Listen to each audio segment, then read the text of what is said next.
The 14th chapter.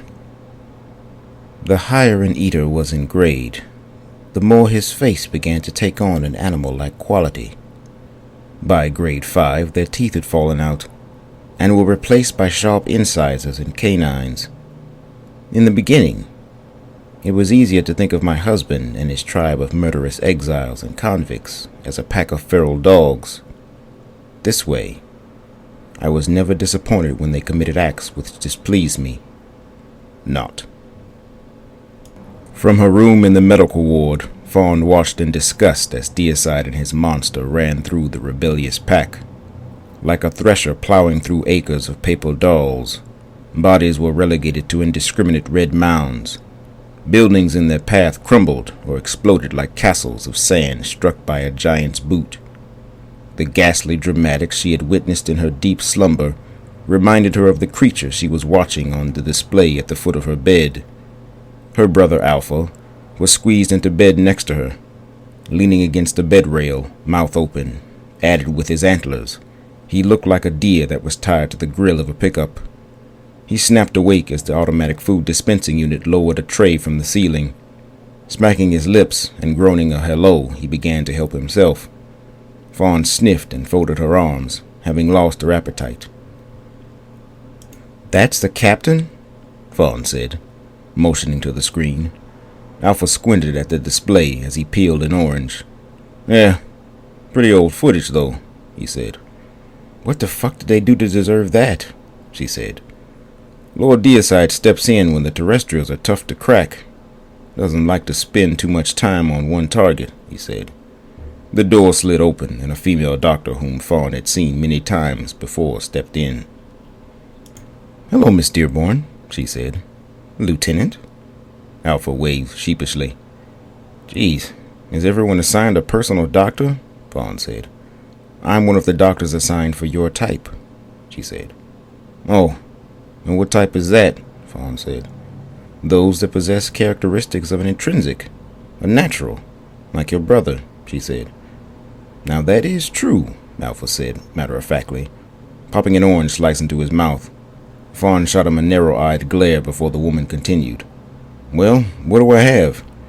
"Vestige poisoning, though we're not sure how you came in contact with it. Has she been fitted for a suit yet?" she said. "Nah, Doc. She hasn't even finished the training courses," Alpha said. "Well, it's as common as the cold. Just take your prescriptions and you'll be fine. Other than a few restless nights, perhaps some night sweats," she said. "Thanks," Fawn said, letting the doctor leave the room before turning to Alpha. "Is it really that common?" Fawn said. "All the time. Fever, a few nightmares. Feels good as new in a couple of days," he said. "The woman's clothes in your apartment belong to her, huh?" she said. Alpha continued munching the orange. "Yep," he said, red-faced. She said.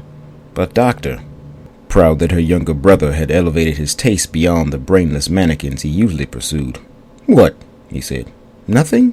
she said. Within the next few days, Fawn was fine, physically, though she was still wary of entering a force whose in-house news anchors treated blatant genocide like a sportscast.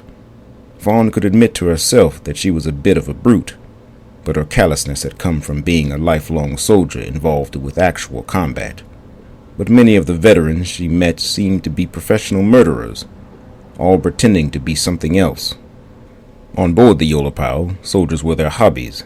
A civilian spouse or friends would never question what was done at the job, and it was rude to ask someone about violence they were involved in, and the quickest way to determine if someone was of lower class. Internal bloodshed was only discussed amongst the enlisted, and even then it was not done so in public. She had wanted to confront her brother about the choice he had made, but every time they were together, he seemed to drone on about some newfangled gadget that was impossible for him to live without. Rodella was an even harder case. She yearned to be in the very crux of Deicide's wet work, no matter the danger. Perhaps this was what Deicide truly wanted. He knew no one could get behind his dream, but people could always be trusted to chase their own selfish desires. As cheap as her soul was in this place, people were still eager to sell. The Yolapau gave her citizens whatever they wanted. as long as they conformed to the rigid policy and abandoned their cultures. Medical treatments were put into place to alter the anatomy and genetics of the populace, explaining to Fawn why certain circles had such a similar look. People from civilizations light years apart had been genetically altered to give them a more humanoid appearance.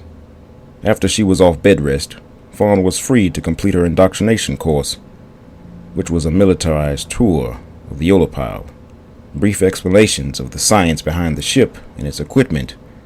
The instructors seemed to hide little from them, boldly informing their students of failed districts thrust into the fringes. Fawn wondered when she would be issued this invisible cloak of righteousness everyone seemed to be donning. The rebels were at least respected because of their willingness to fight back. Anyone else could not escape the fringes, were seen as refuse deserving of their fate.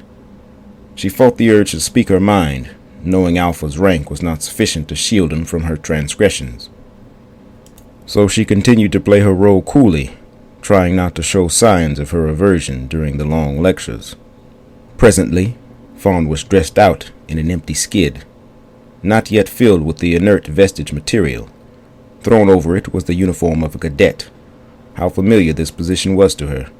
She wondered what information they had gathered about her from the chip in her neck that acted as her original service record in the Alberonian army. She tugged at the collar of the skid and looked around to see if anyone noticed her moving about. She squirmed as if it were tight around her neck, a noose held by an imprudent hand. "We all right down there, Dearborn?" Hellmouth said. Her hands were clasped behind her back. Her lips curled into a snarl that put her gold teeth on display. Rodella was right. Hellmouth did see everything. "Yes, ma'am," Fawn said, wondering how someone of such high rank knew her name already.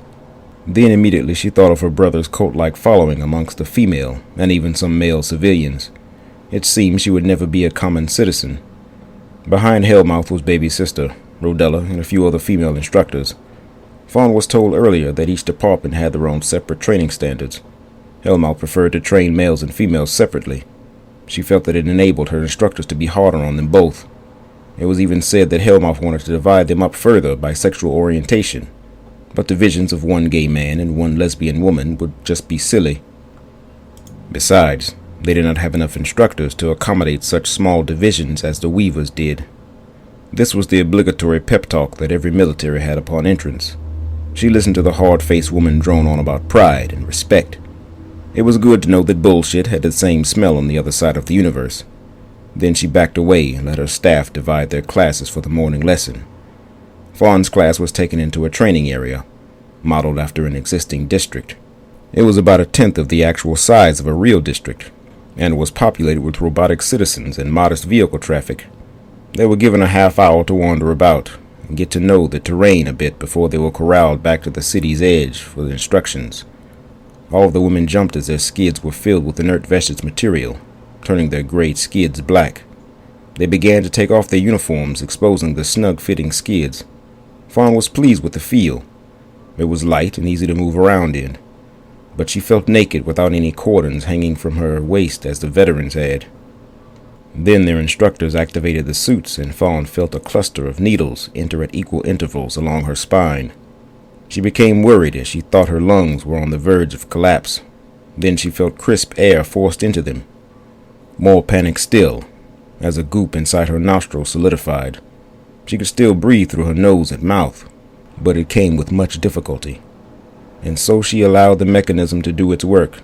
The air felt fresher somehow, strained through this vestige, even cleaner than air on the sterile medical decks. "We got a leak," one instructor said. A woman began to scream and clutch at her arms before falling over. Every muscle in her body was trying to contract at once, and her teeth were clamped down hard. Bored-looking medics quickly injected her with a serum to relax her locked muscles and wrestled her body flush against the ground.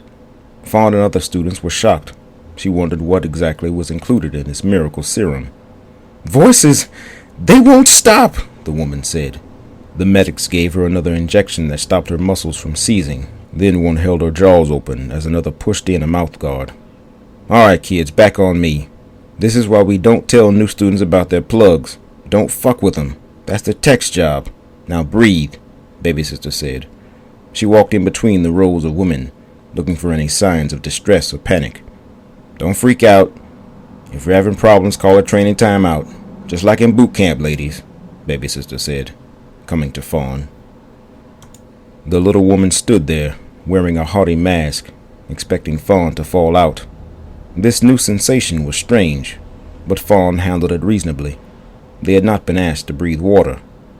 Fawn had seen people breathe through holes in their throat. Breathing through the plug system on their backs actually seemed more appealing. She quickly shot her eyes downward to meet Baby Sister's, who was still watching her, standing on her toes with a smirk and scratches from the last battle on her face.